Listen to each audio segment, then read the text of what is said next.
best It's gift ever. like, it's very accurate. Like, I know, it was crazy. They used a photo of me that I took in New York City, and I'm like, I feel like a mob wife now, like, because you kind of like, I feel like that should be on the like by the cash register at a meatball establishment.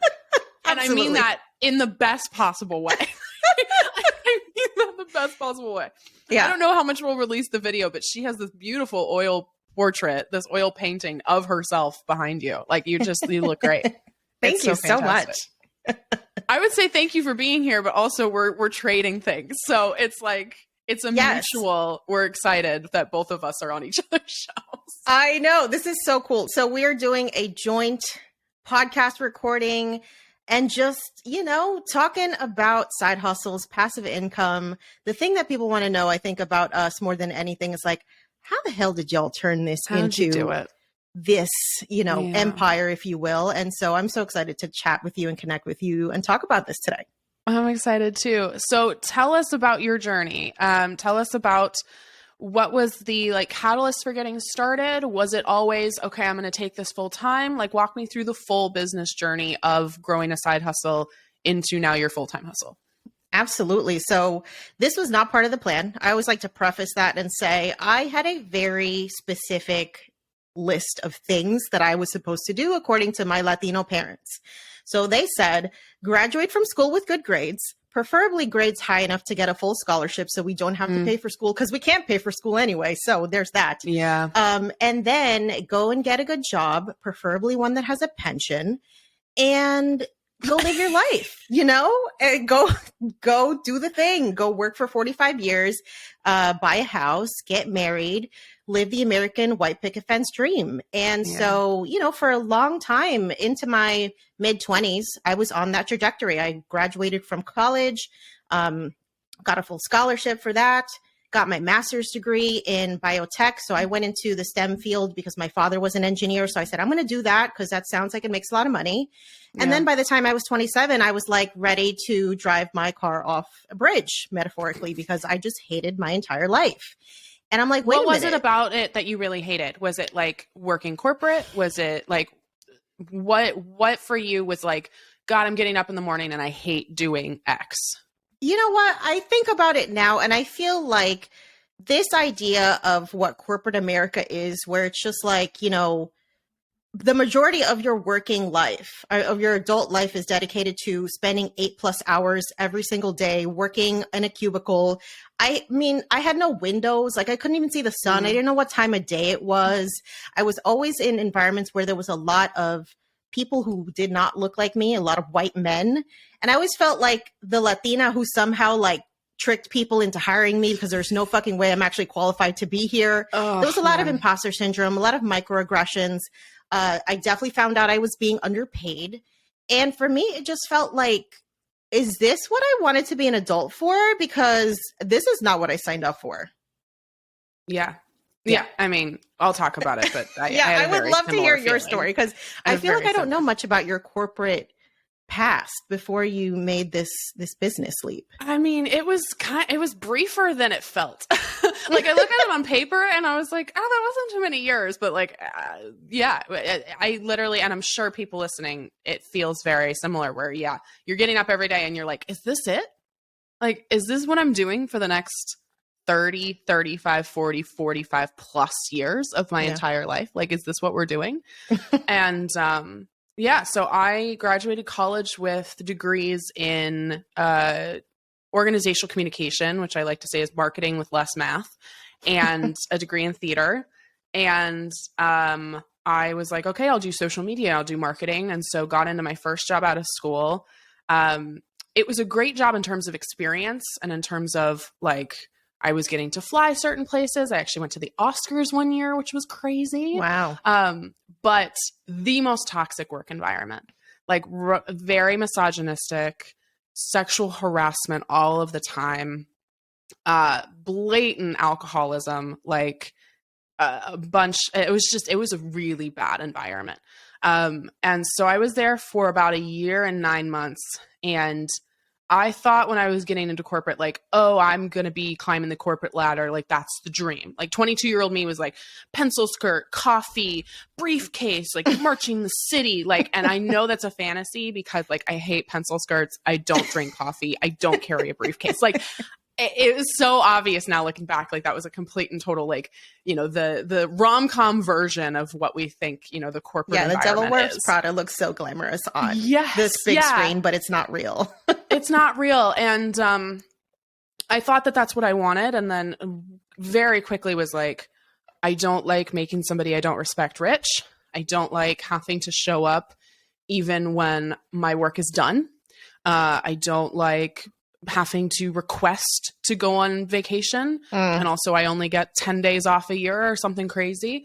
And so very quickly realized, okay, I want to be an entrepreneur. And I knew that even before, but I thought, okay, if I can do it by 30, got into another job, quit after 10 weeks because it was so toxic without another job lined up. Shout out to emergency funds. I talk more about that in my book, of just like the importance of like having money to leave situations you don't want to be in anymore. And then got into what will be my last corporate job, which was at a fintech startup, and was running social media content marketing for them, and then growing her first 100K on the side. And then it got to the point where her first 100K was unfortunately perceived as a threat. And the success at HFK was perceived as threatening to some individuals at the corporation. And so it was like, okay, I need to quit. And by then I had momentum, I had money in the bank, and I was still scared to quit. And I'm sure we'll talk about this more, but like I was terrified to quit my job. Yeah. And then of course everything worked out. So oh my gosh, I'm feeling all right about it. You know, that's incredible. And I love the fact that both of our journeys started with a frustration in our current lives, right? Totally. And I think it's important for people to realize that, like, when you feel that way, you should not ignore it. I think a lot of us, especially as women, we're just like, just be grateful. Like, you made it because so we're told far. that, right? It's the and I can't speak to, you know, an immigrant or a person of color standpoint, but from my conversations with friends of color, like it's double, right? And you can probably speak to that, where it's like, as a woman, you should just be grateful for your opportunities, right? Or just be grateful you have a job.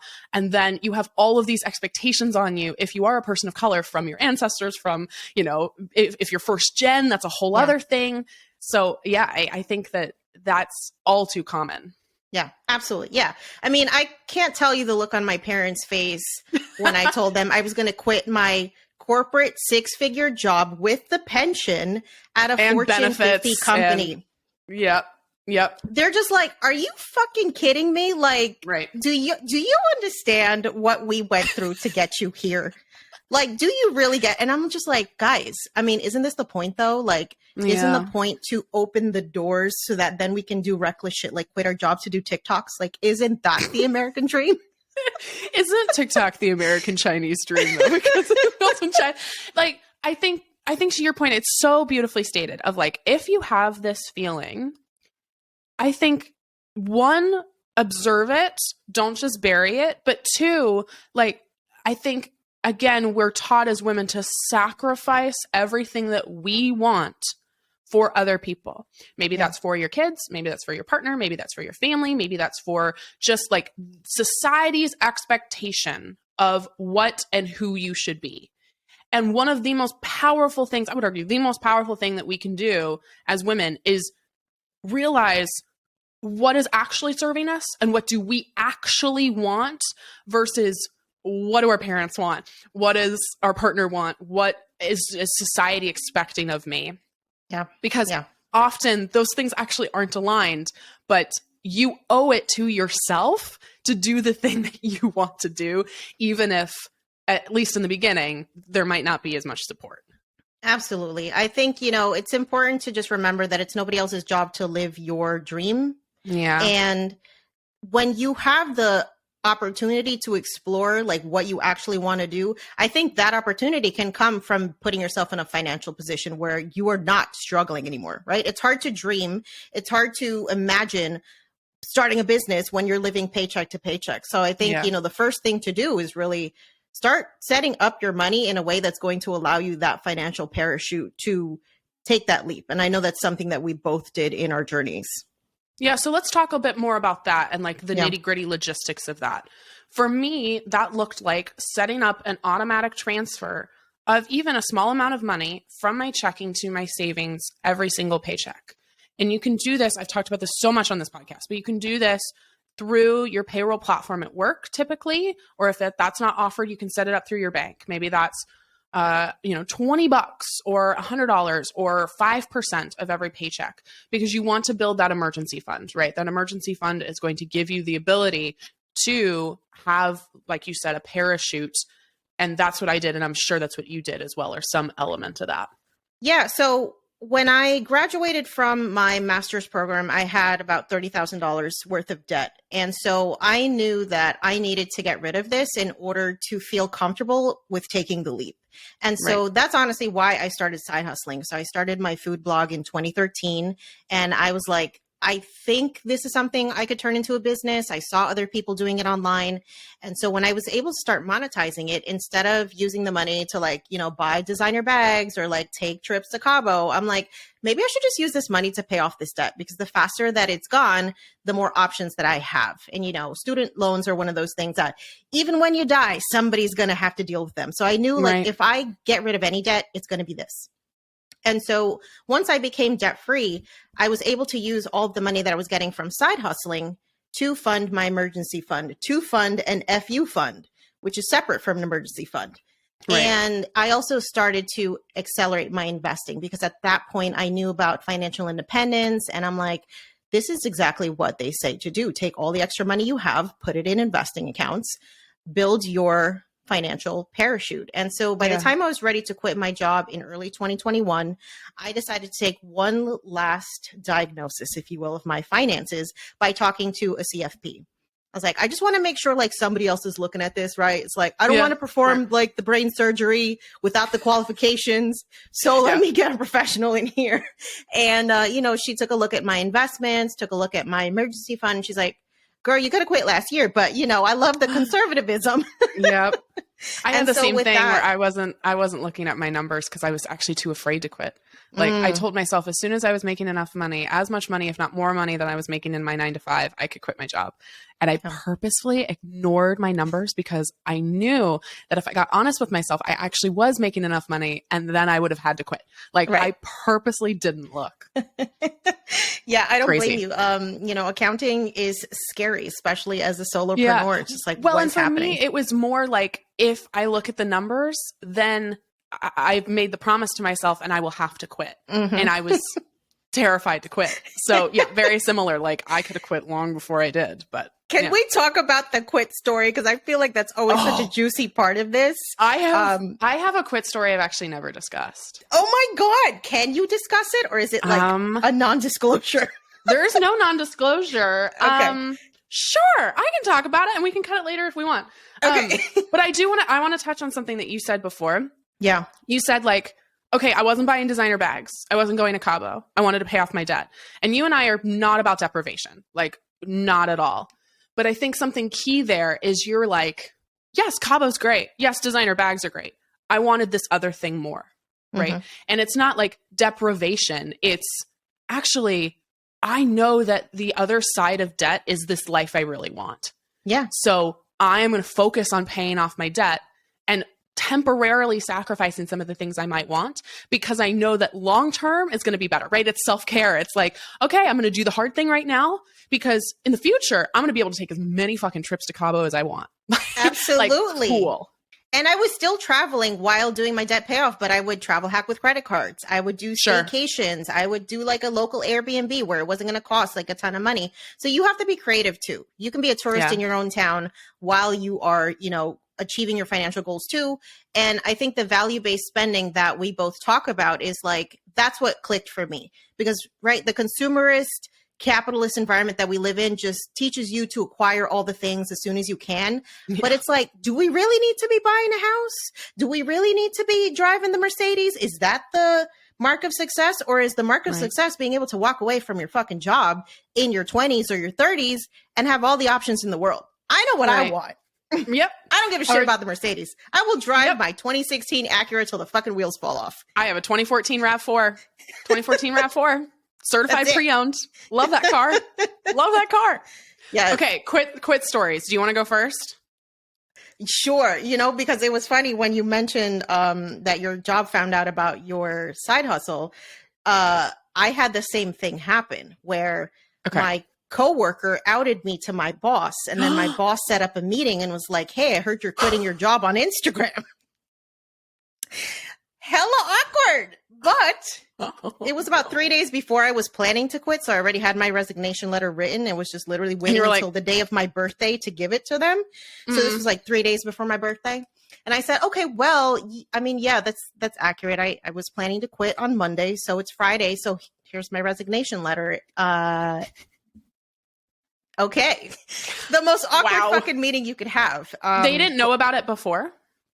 Well, I never told anybody directly, but I'm assuming some people just started to follow me because I wasn't necessarily shy, about promoting myself. So, or, using a fake name or there's plenty of people, I think, in the personal finance community who I think less and less so now. I remember a couple of years ago, a bunch of people had avatars and they blogged under a different name or something like that.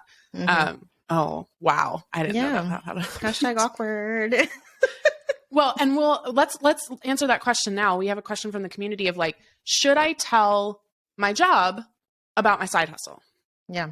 Because my job actually knew. They knew from the get-go. That's actually part of why I was hired, which makes the story really shitty, but we'll talk about it in a second. Interesting. Yeah. So I don't know. What's your opinion? Should your job know?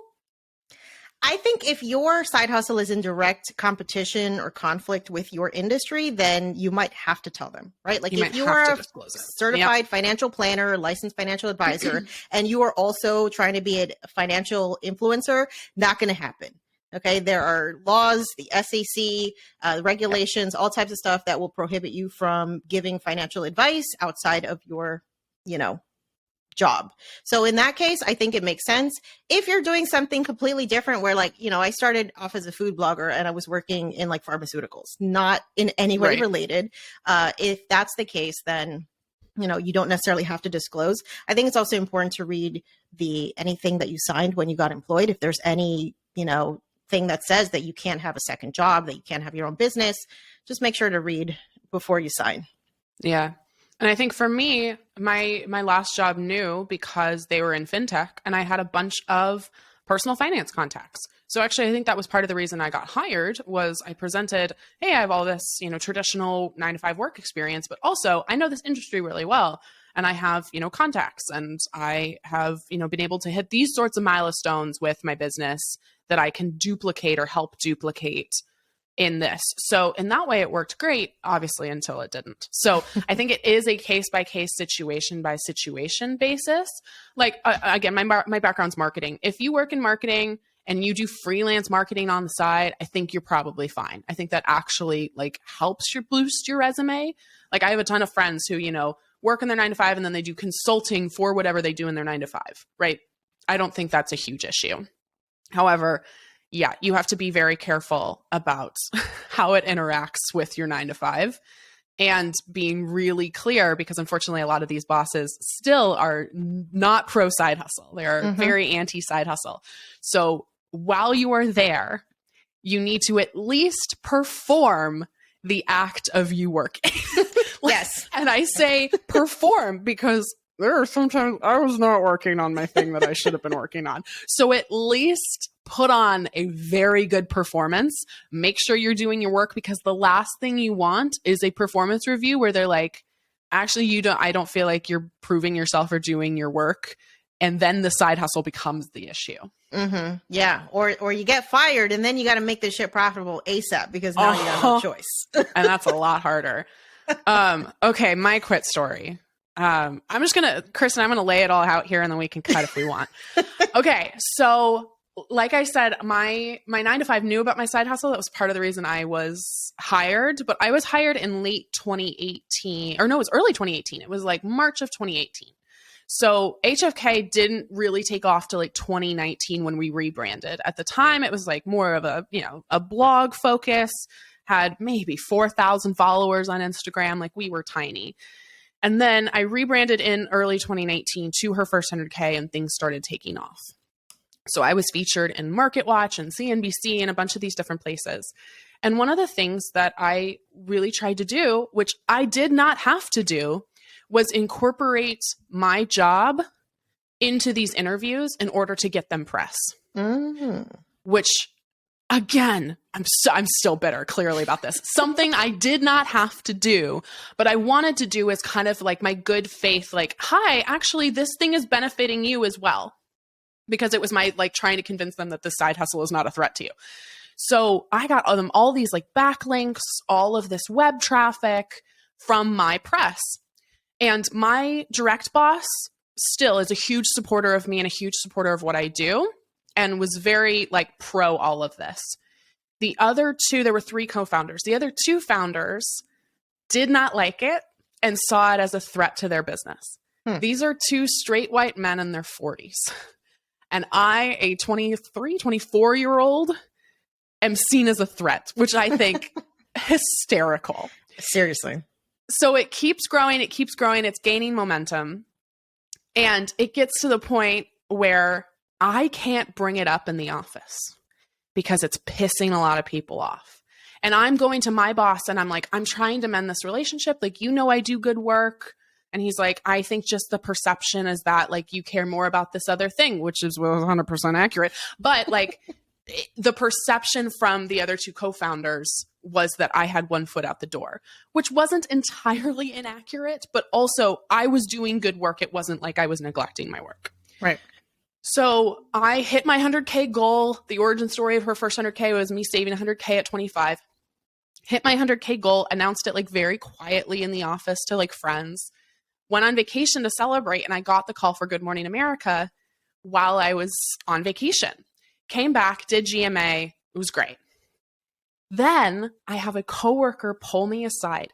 This literally feels like an interrogation. This coworker takes me to a coffee shop and is like, so I heard from someone that you have been stealing our PR contacts for your own business. Oh. 1, 100% not true. 2, insulting. Because the assumption was, the only reason she's getting this press is our resources. Wow. And 3, super HR shitty, because this did not come to my boss to discuss, or this did not come to me directly. It was this coworker and one of the co-founders getting drunk at a weekend retreat and him saying too much. Lord Jesus. I am in complete panic. I don't like being in trouble. I'm going like, did I? I don't remember. Like, I don't think I did, because I was managing the PR team for the startup. And I am like in complete and utter crisis. I'm just like so stressed out. I'm not sleeping. My boss is actually on vacation, and I'm wondering like when he gets back, is there going to be a whole conversation? So I headed off. I asked him for his time. I'm thinking he's going to be like, we're firing you, or like some sort of thing. I go in. He has not heard any of this, has not heard about any of it, because again, it's like rumor mill grapevine shit. Yeah. No HR processes, no any of that. And I go, hey, well, here's what I've heard. And he's like, and I was like, I didn't do that. That's not what happened. And we had a really honest conversation for an hour where he was like, what do you want to do? And I was like, I don't see this getting any better. Like, I have gone above and beyond to prove myself. I've gone above and beyond to like leverage my work for the company. And like, I don't know how it gets better. And he's like, are you saying you want to quit? And I was like, I just don't know. Like, I like it here, but like, I don't know. And he beautifully, like so helpful, was like, okay, entrepreneur to entrepreneur. You have money in the bank. You have momentum in your business, and you're profitable. Now is the time. Yeah. And that was the permission slip I needed to quit. Wow. And turned in my resignation the next day. He got me 3 weeks of severance, which was amazing. And then the co-founder, who made up a bunch of lies about me, messaged me on Slack, and he was like, hey, I'm really proud of you for going for it. Good for you. Oh my God. And I was like, fuck you, dude. But I was just like, thanks. I appreciate it. Thanks so much. The funny thing about this Wow. company is they're now requesting to work with us on an affiliate Oh my basis. God, the karma. The ultimate fucking karma. And again, I love my boss very much. I don't think they'll ever listen to this, but I loved my direct contact. I loved my boss. Just the rest of it was a startup. That was just like, there was no HR, there was no anything. And the fact that a 25-year-old woman was seen as a threat, I was like, yeah, sounds about right. You should. If that's how you feel, like, great. Okay, I'll rise to that occasion. That took a while, but that was my quit story. It was like, it was a lot. God. You know, that's an incredible story. And it's funny because, you know, they do say if your best marketing tactic is having a shit on somebody else, how solid is your product anyway? So there's that. Incredible. And it was just so interesting because I was like, the only reason you think I got this opportunity is because of your resources. Like, it couldn't be my own prowess. It couldn't be my own intelligence. It couldn't be my own hard work. Like, wow. In their universe, or at least this person's universe, his only perspective was, oh, she got this opportunity because of, you know, our labor. Oh, crazy. God. Yeah. Madness. I'm so glad you got out of there. I'm so glad we both figured out that we are capable of so much more. And I think it's time for us to give folks some tips for them to also figure out what their secret sauce is going to be. So let's talk about that. Let's talk about, like, how did you figure out how to actually make money, right? Because we have a lot of cool ideas, but not all of them are going to make money. What was your first, like, you know, striking of gold in your business? Yeah, I mean, I walk people through what I call the 3 T's when you're side hustling, or when you decide in a side hustle. Because this is a question that I get all the time, which is like, I want a side hustle, but I don't know what I should pick. Like, I have a bunch of passions. First is time. How much time do you realistically have to give to this thing in a way that doesn't completely deprive yourself of everything good in life, right? The term side hustle is a very, like, you know, like, marketing term. I'm not a hustle, like, grind till you die, hustle your ass off person. Like, that's not it. And I don't think you are either. No. Like, time is really important. Like, how much time are you willing to dedicate to this thing? And not how much time are you willing, but also how much time do you realistically have? So one of my practices that I do with folks is literally take your calendar, take a random week and be like, okay, if I were to put a side hustle into this current calendar, where would it go? And maybe you have 10 hours, maybe you have 2 hours, right? And so you have to figure out, like, realistically, what does this look like? And in addition, is this the sort of side hustle where you, like, work at a gym and you have to show up at a specific time? You know, you're a barista and you have to show up at this specific time? Or is it, if you run your own business, if you're a freelancer, like, okay, I have more flexibility on when I can work on this as long as I turn it in on time. Yeah. So I think time is the first one. Second is treasure. Do you want to make money? I'm assuming you do, right? Some people just want to have, like, a hobby on the side. If that's it, cool, no worries. But with treasure too, how quickly do you want to see money? Because for me, I didn't see substantial money for at least 2 years. And that was a specific decision. Thank you. I had the same exact experience. And I'm like, what the fuck is with these, like, Instagram gurus that are talking about $1 million businesses in 2 weeks? Because the shit ain't, it's not real. No, that's a scam. It's a fucking scam. Like, again, I didn't make money for a while, like, at least substantial money. Excuse me. And so for me, it was, okay, I'm willing to, you know, pace myself in order to see hopefully stratospheric growth later, which is what happened. If you're starting a business, that's probably what's going to happen, is you're going to have a period of time where you're not either going to make any money or at least good money. So also, if you're the person out here who's just like, I'm going to start a business and I'm going to quit my job, please, God, don't do that. Like, bad idea. If you're somebody who's like, I need to make money now, I have debt to pay off, a side hustle isn't a privilege for you and a side hustle is a second job, that's going to be a different decision than, okay, I have a little more time to grow.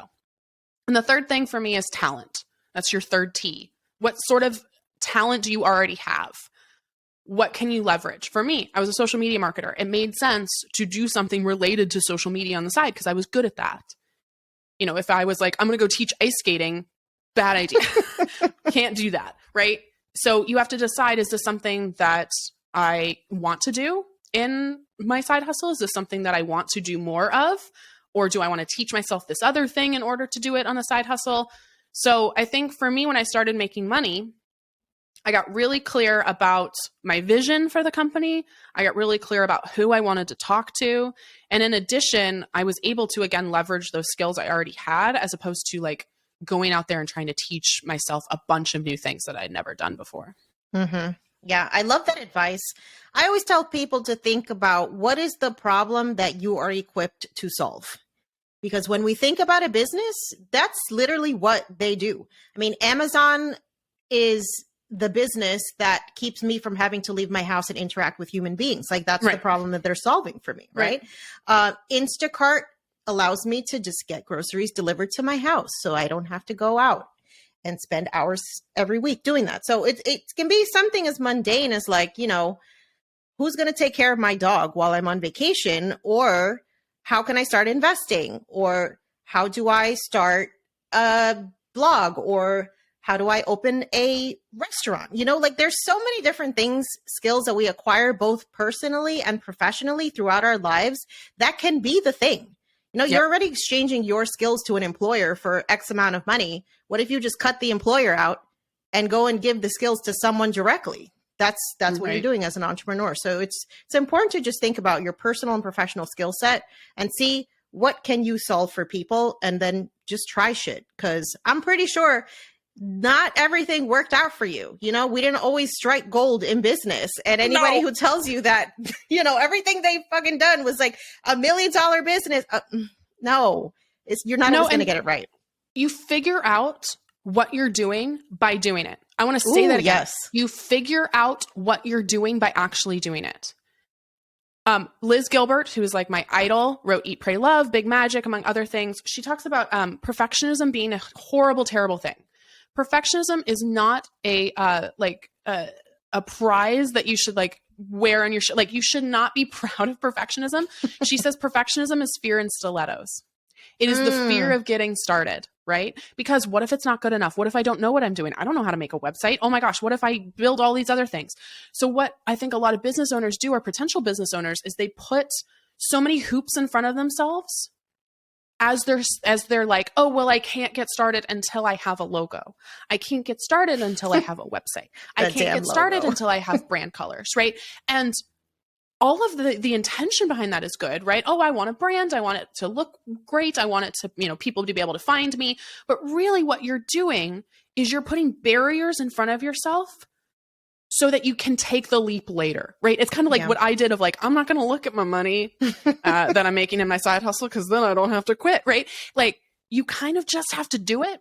Her first 100K was not her first 100K. Victory Media was the original name of her first 100K. Oh, wow. That tells you nothing about what I do.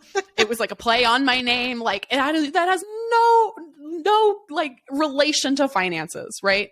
And I learned over time that like, oh, I wanted to talk about money. And so I learned that by doing it. So if you're the person out there who's like, okay, I want to start a business, but like I have to do all these things, you don't. You make a like logo on Canva that takes you 5 minutes. It's going to look like shit. That's okay. It doesn't matter. You'll be able to do this great logo in 5 years when you have money. Okay, website. Literally, I launched HFK on a random December night because I had 3 blog posts. I threw them up on Squarespace and I was like, cool, my business is launched. That's it. You have to get started. You really do. And I think it's also important to let go of the idea that you need a guaranteed return on your investment. Ooh, yeah. Okay. Because if you think that, you know, any effort, any money that you spend on your business that maybe doesn't pop off right away is a waste of time, that's a really terrible perspective to have. The first couple of years is honestly like experimentation. Yep. It is trial and error. It is figuring out who you are. What are you talking about? How are you going to package your services? What is your price point going to be? Who is attracted to your messaging? Like, if you don't give yourself a chance to figure all that shit out, you're going to set yourself up for disappointment, I think. Yeah. And we're talking, of course, about running a business. If you are the person who wants to side hustle, and again, it's like freelancing. I mean, technically running your own business if you're freelancing, but like something that is, you know, truly a side hustle might be a little different than what we're talking about. But I think the number one, if like literally, if you're listening to this and you're like biking or jogging, I need you to stop and write it down. This is like the best business advice I can give you. There's a thing called a value proposition. And it is the thing that you do better than anyone else, right? You were saying it's your secret sauce. It's the same thing. Is your product better than anybody else? Right? Like the Scrub Daddy had a better product than any other product. That was in no way new or novel, right? But he created a sponge that was better than every other sponge on the market. That was his value proposition. For me, my value proposition is really, my advice isn't anything new. Truly, it isn't, right? You can Google Roth IRA, right? Or you can Google how to budget. My value proposition is I'm giving it to you in a feminist, like unabashedly feminist way to use money as a form of protest, right? Mm-hmm. And what is your value proposition? I'm going to put you on the spot. Your value proposition, your secret sauce. Yes. Oh, I love this question. So for me, it's all about giving women of color, specifically Latinas, permission to say fuck you to the struggle. Because honestly, like that's just what we've become so accustomed to, that it's like the default operating setting for so many of us. And so my whole mission here is to introduce folks to the idea that we are worthy of building wealth, and I'm going to give you the tools to get there, because other communities have been using these same exact tools for generations, and there is no damn reason why we can't be doing the exact same thing. Yep. So the value proposition, I think, for both you and I is not necessarily new info, right? We didn't create a better sponge, but what we're doing is we're packaging it in a different way, right? Yeah. Or we're specifying the audience we're going to talk to and the way we're going to talk to them, right? For both of us, you know, it's a lot of yelling the word fuck a lot. You know, it's like, it's feminist. It's, you know, it's very specific to, you know, the community with which we're talking, or the community to, let me try that again. It's specific to the community we're talking to. And so if you don't know your value proposition, one, maybe start and find it, and it will evolve over time. But be really clear as to who you're selling to, what is unique about you. And yes, there are a bunch of people out there already doing what you're doing. That's the other question I get all the time, where they're like, but there's so many fashion influencers. Yeah, there were so many personal finance experts. However, you and I have both found success because we figured out what our value proposition is. We figured out who our audience is. So figuring out what makes you different, what is going to elevate you. Is it your product's better? Is it your branding is really on point? Is it you're talking to this specific audience? Figuring that out is going to be incredibly helpful. Absolutely. I always told my students, just go to the supermarket and walk around the bread aisle and see how many fucking brands of bread there are, and tell me that there's market saturation is a thing. It's bullshit. And English muffins and French bread and bagels and 7 different kinds of bagels. Yeah. Everything. Totally. I love it. All right. How much more do we want to do before we get into the rapid fire? I just want to check. I don't know. Kristen, my time thing on the bottom of Riverside is freaking out again. What are we at time-wise? I don't know either. Okay. Want to do till 45 and then we'll do last 15 minutes of rapid fire? Yeah, let's do a tax question because I know people are going to ask. People think taxes are a whole thing and they're really not bad. Yes, that works. Okay, one of the most common questions I get, taxes as someone who side hustles. I think this is yet another barrier people put. They're like, I don't understand the taxes, so I don't know. Talk to me about taxes. Okay. So first off, the biggest myth that I hear from people is like, I don't want to make extra money because I'm going to pay more in taxes. Okay.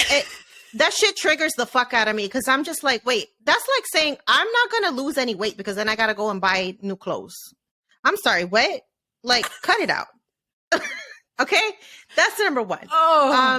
What I need y'all to know is that the minute that you open a business, you have unlocked a secret portal into the IRS tax code that W-2 employees do not get. Okay. Yep. And I'm going to give you a very, very specific example of how I am hacking the shit out of this tax system every single day. My business reimburses me for a portion of my rent, water, electricity, gas, housekeeping, maintenance, and then some. Okay. Yep. Whose fucking job is reimbursing you? You know those people that are listening to this right now that are working from home? I want to know, is your boss paying for your internet? No. Is your boss paying a portion of your rent? Are they reimbursing you tax-free? I don't think so. But my business is doing that. So let's get out of this bullshit narrative of like, oh my God, more money, more problems. No, honey. More money, more options. I spent $500 at the plant store the other day because these plants are going in my home office. There you go. We joke at HFK that business money, anything that goes on the business credit card isn't real money because we get to write it off. I took my team, my core full-time team, I took them to Disneyland, VIP Disneyland for team retreat. Oh my gosh. I don't even want to tell you how much this costs. It was so expensive. However, it was a team bonding experience and also something personally that I have always wanted to do. And it's my own company. So I decided we're going to Disneyland on team retreat and we're doing VIP Disneyland. And it was fantastic. We skipped all the lines. Steven, our lovely tour guide, guided us through all of it. And we wrote it off as a business expense. Yo, I can't. I mean, I don't know what to tell y'all, but I will say I made a huge mistake as a side hustler for many years because I, for some reason, didn't interpret the fact that this was like actual money that I would have to pay taxes on. And so I did not pay my estimated taxes. I would get hit with huge tax bills every year. And after 5 years of doing that, I was like, I think I'm not doing this right. And I finally got a CPA. She told me about, paying your quarterly taxes. And so now I set aside at least 15% of all of my revenue for taxes. There are ways you can recommend optimize 30. too. Like I would recommend even more for folks listening. Like we do 30 to 40. It depends on how much you're making, but like set aside money for taxes every single month before you pay anything. Before you pay, like I did the same thing. First time I ever side hustled, I was like, oh my God, I made $30,000. That's so much money. And then it came to be April and I was like, oh, I made 70% of 30, which was still a lot of money, but like that was a lot less. So set aside in a separate high yield savings account than all of your other high yield savings accounts, specifically money for your taxes. And you live in Washington State, right? So you're getting taxed out the ass. This is why I moved to Florida. I'm like, you know what? Yeah. There's no state income tax here, so I get a little bit of a break. I know. Many things I'm looking into currently about adjusting that. I would say the other thing with taxes is if you do run your own business, you are a business owner. So you are now not operating under a W-2. A W-2 is, the tax document for a 9-to-5 employee. You are rather, if you're like a freelancer, you're probably doing some contracting work. You're like a 1099, right? You probably do need a business license. A business license takes like 2 seconds, guys. Like truly takes 2 seconds. You just go to your like state Department of Revenue like website and like it's so easy. So again, a lot of people think like, oh, I need a business license. I'm like, yeah, that'll take you 2 seconds and like $200. Like, and that's a business expense you get to write off. So if you're thinking if like getting a business license, setting that up is the barriers you're putting in front of yourself, I promise you, so easy. Yeah, absolutely. I think it's just important to find a professional that can help you in your state, right? Because the laws are going to be different depending on where you're incorporating. And so, when all else fails, call up your Secretary of State's department, call up the Small Business Association for your state. Like your taxpayer dollars are funding those departments. So use them for what they are worth. I had a situation when I was changing my business operating location from New Jersey to Florida. I got a bunch of paperwork from the state and they're like, you have to pay sales tax. And I'm like, wait, what? I'm not even selling like actual physical stuff. So I called them up and they said, no, they just sent that to you by accident. You don't have to collect sales tax because of your specific business model. So ask the questions. There's no such thing as a dumb question, especially when you're doing something as novel as starting a business. I love it. Okay. One last question, I think, before we move into some rapid fire. Okay. It is for the people out there who are like, okay, I think I'm on the precipice of quitting my job. What is the like quick and dirty to-do list of things that you went through? And then I'll share mine of like the things I needed to feel secure before I quit. Number 1, becoming debt-free. Like that might not be a realistic possibility for folks, especially if you have a mortgage, if you have a lot of student loans. But for me, I knew that I could not comfortably take the leap without being debt free, because I'm like, I don't have someone I can go and rely on. I can't have my parents go and start paying my rent. You know, even though I'm married, my partner and I, we don't share finances. So I wasn't about to be like, hey, honey, I'm just going to go follow my dreams and I'll let you know how it goes. You know, like there's real consequences to taking these really life-changing decisions. And so for me, becoming debt-free, funding my emergency fund up to 12 months, because as an entrepreneur, you know, that steady paycheck ain't coming no more, at least for the beginning parts of things. And even still to this day, you know, I still have peaks and valleys with my income, but I've been able to create enough of a cash cushion that that stuff doesn't stress me out anymore.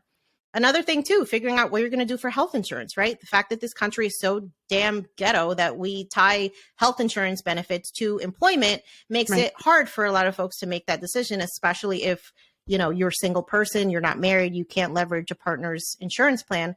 So thinking about that. And also for me, I had to make sure that as the primary breadwinner, that I was taking a look at my own life insurance policies.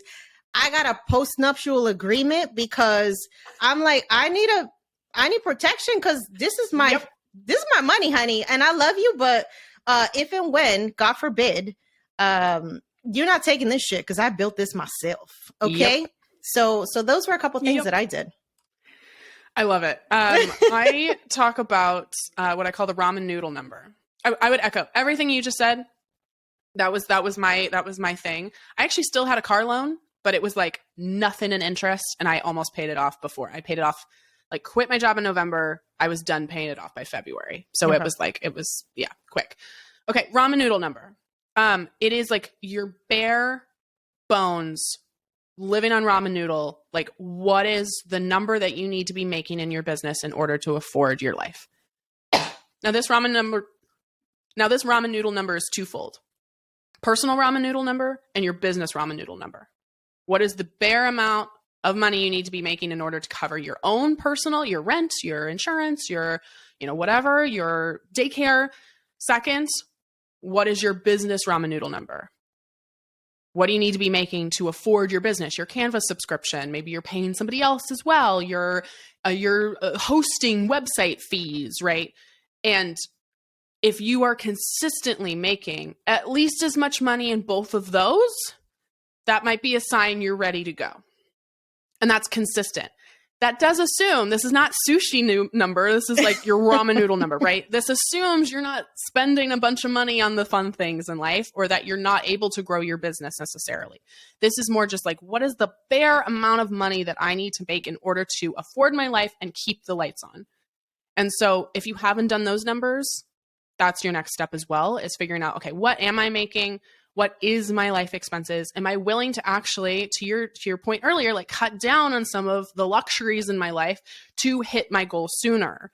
If you're not, no worries. But for a lot of people, I'm like, I don't want to stay in this job for another goddamn minute. Okay, cool. Then make temporary sacrifices in order for you to live the life that you want later. Absolutely. Yeah, this is not that top shelf ramen, y'all. This is the college ramen. Yeah, this is ramen noodles in the package for like, I don't know actually with inflation what they cost now. I was about to say 49 cents, but are they really? I don't know. I would not be surprised. Oh, I remember where you could get them. Yeah, like $2 for $1. I don't know if that's still a thing. Maybe that. Jesus. Okay. Let's do some rapid fire questions about a variety of different financial topics. Sound all right? I love it. So, cool. All right, let's start off with some investing questions, because I know you love investing, and it's one of those topics that I feel like still intimidates a lot of people. Oh, yeah. And so for someone who has just left their job and has a 401k, what's the best plan of action to handle it after you leaving your job?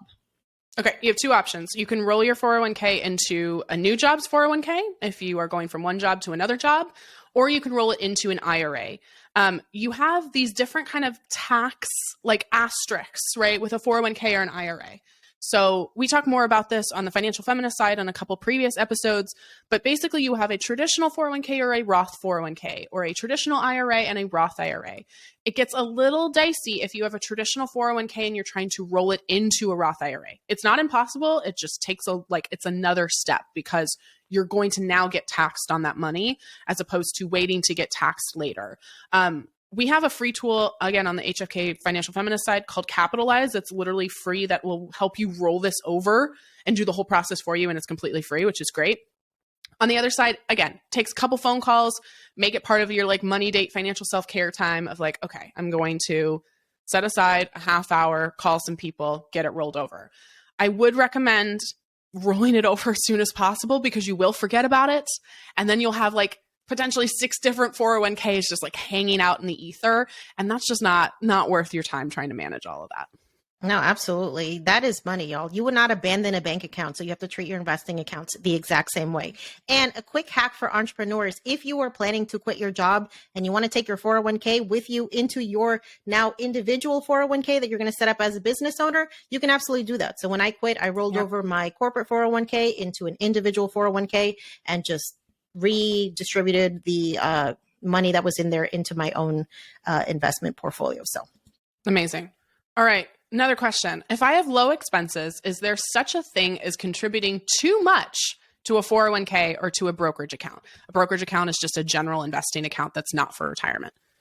Listen, I don't think there's anything wrong with just throwing all of your excess money in the market, because with every dollar that you're investing, you're literally buying back your time. You are literally buying your freedom by investing. And so if you do exactly what this person has asked, keep your expenses low and invest the rest, honey, you will be living your best rich auntie life on a yacht somewhere way sooner than most people. So do it. Yeah. I mean, if you have high interest debt, 100% pay that off first, right? If you have credit card debt, yes, that is your priority. If you don't have an emergency fund, that is your first priority. But beyond that, I mean, that is what I do. I don't have debt. I keep my expenses relatively low. I make, a high amount of money compared to my expenses. And any money that I'm not reinvesting back into my business that becomes mine gets immediately put into my tax advantage retirement accounts, my IRA, my 401k. I do everything I can to max those out.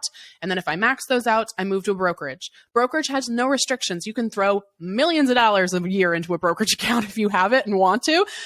So yeah, I think if you've got it and you don't have any other goals that you're saving for, 100% just go crazy.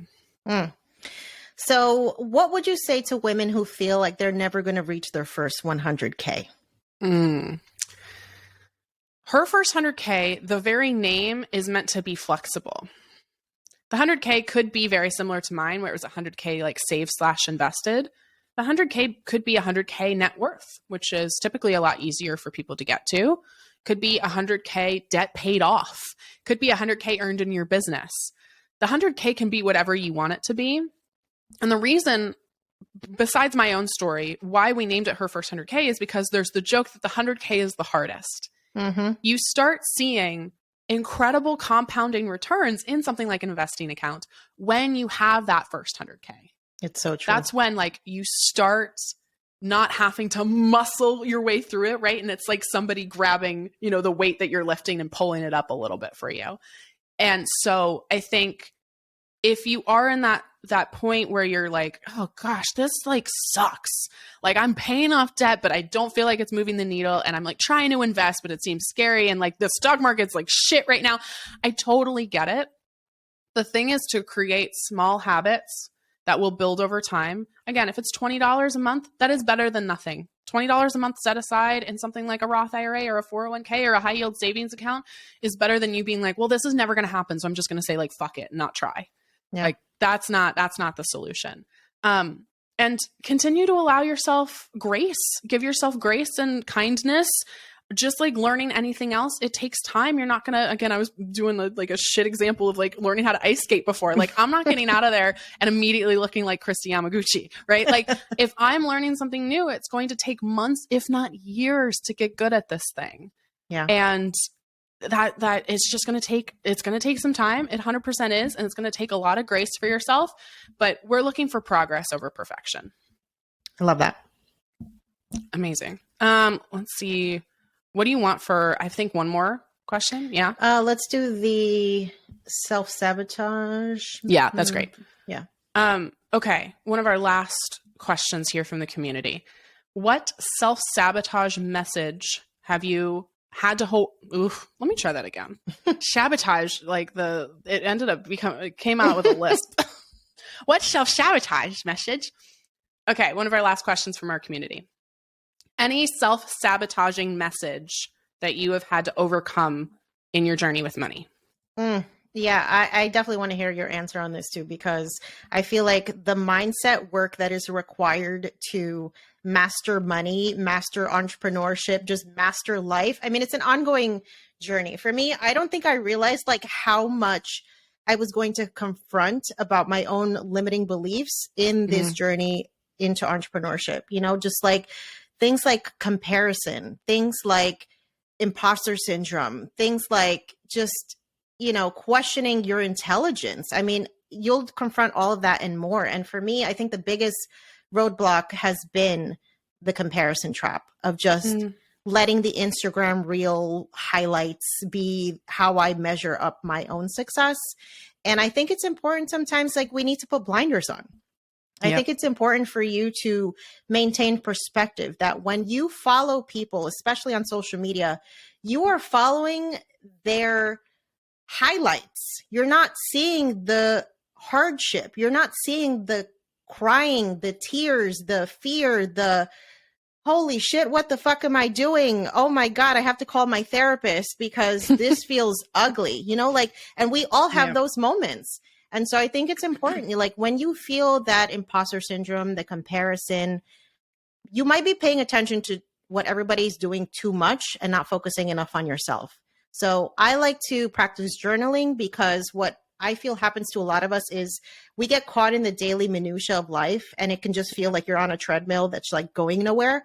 But when you actually write shit down and you go back and look and be like, holy shit, we did all of that? Yeah. Okay, girl, I see you.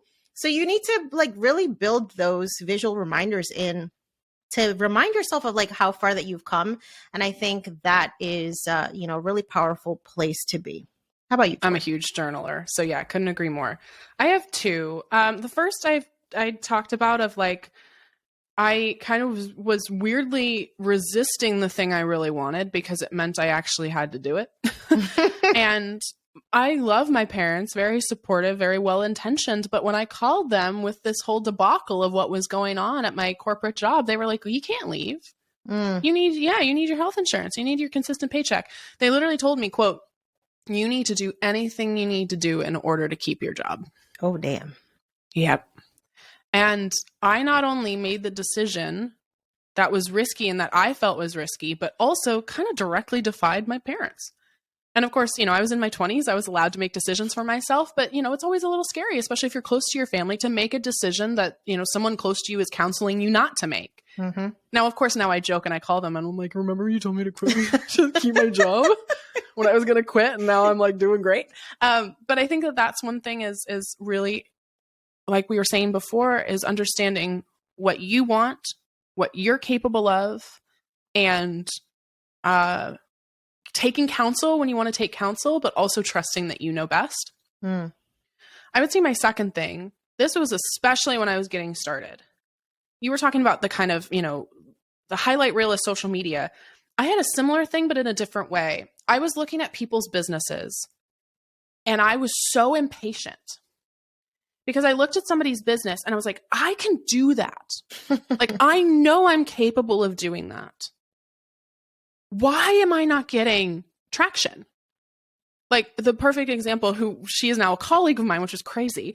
I looked at Jenna Kutcher's business, especially back in like 2015, 2016. And I was like, I want that. I know I can do that. I know I can host a podcast. I know I can, have hundreds of thousands of followers, if not millions. Like, I know I can do that. Why is it not happening? And I got so impatient. But the thing about overnight successes, I put that in quotes. The thing about an overnight success is you discovered them last night. So they feel like overnight successes because you've been there for a night. Jenna Kutcher had been at that for years before I discovered her. Right. And people seeing maybe my business now and going, oh, I want that. I've been at this for years. And so I got so impatient because I knew what I was capable of. I knew I was capable of that. I knew I wanted that. I knew I could get there. And I was impatient that it wasn't happening right fucking now. And the whole thing is that if I had that business, if I had the business I wanted 4 years ago, I wouldn't have been able to handle it because it would have grown way too fast. I wouldn't have had the skills as an entrepreneur to be able to manage it. I wouldn't have known what I was doing because I didn't have those years of slowly climbing stairs, right? And even now, sometimes I look at somebody else's business and I'm like, I know I'm capable of that. But now I have the mindset and I have the perspective where I go, okay, I'm capable of that. Maybe that's not for another 2 years. All right, cool. That's what I'm building for in another 2 years. Yeah. Or another 5 years or another 10 years. So I think I was so ambitious, and that ambition weirdly was like something that was toxic to me because I wasn't willing to be patient and understand, oh, they got to that place because they've been climbing for so many years. They are where I am now, but 5 years ago. Absolutely. So I think if you are starting a business, starting to grow something, and you are ambitious as fuck, I love it. You have to use that ambition as a tool rather than something that is going to actually like cripple you. Rather than something that's actually going to bite you in the ass because you're trying to do too much too soon. Yeah. That is a gem, y'all, for real. I love Kristen, it. I'm trying to think, do we have anything else we want to cover? Okay. Are we? Okay. You're feeling good? Yeah. Okay. You want to wrap up? I will. Yeah. All right. Cool. Tori, this has been an amazing conversation. I know that folks are going to pluck out so many gems from this convo. First off, congratulations on your forthcoming book, Financial Feminist. I'm so excited. And I'm definitely like following you and your journey as now a soon to be published author because I'm starting off that journey now. We'll talk. So I have scared. A laundry list of things to tell you. Like so many things I wish I would have learned. And actually, if maybe we'll do a joint episode if people are curious about getting book deals, about writing a book, maybe we'll come back and that would be fun. You know what? That sounds like a brilliant idea. And I want folks, if they are encountering you on the Yo Quiero Dinero podcast, where can they find out more about you and follow your journey? Sure. So I am at Her First 100K on all the socials, HERFIRST100K. I also host the Financial Feminist podcast. And like you so lovingly plugged, we also have a book that is available for pre-order now called Financial Feminist, Overcome the Patriarchy's Bullshit to Master Your Money and Build a Life You Love. That's the first time I've said my subtitle on the book without having to look it up. Because it is like... That's it's brilliant. The first time I've done it. I'm sure I'll see it many more times in the coming months, but I'm like, yes, I got it. And if you are a Financial Feminist listener, please tell folks where they can find you. Absolutely. So you can find me everywhere at Yo Quiero Dinero Podcast. You can find me at YoQuieroDineroPodcast.com. And if you just want to learn money in an unpretentious way that really addresses systemic inequalities, I mean, we both do that. So pick your flavor.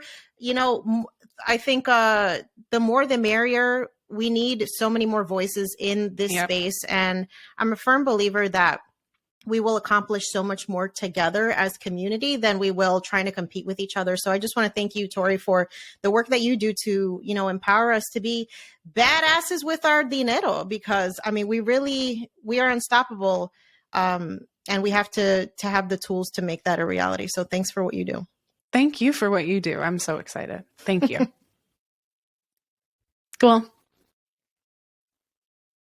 Yeah. Yes. So my mom's name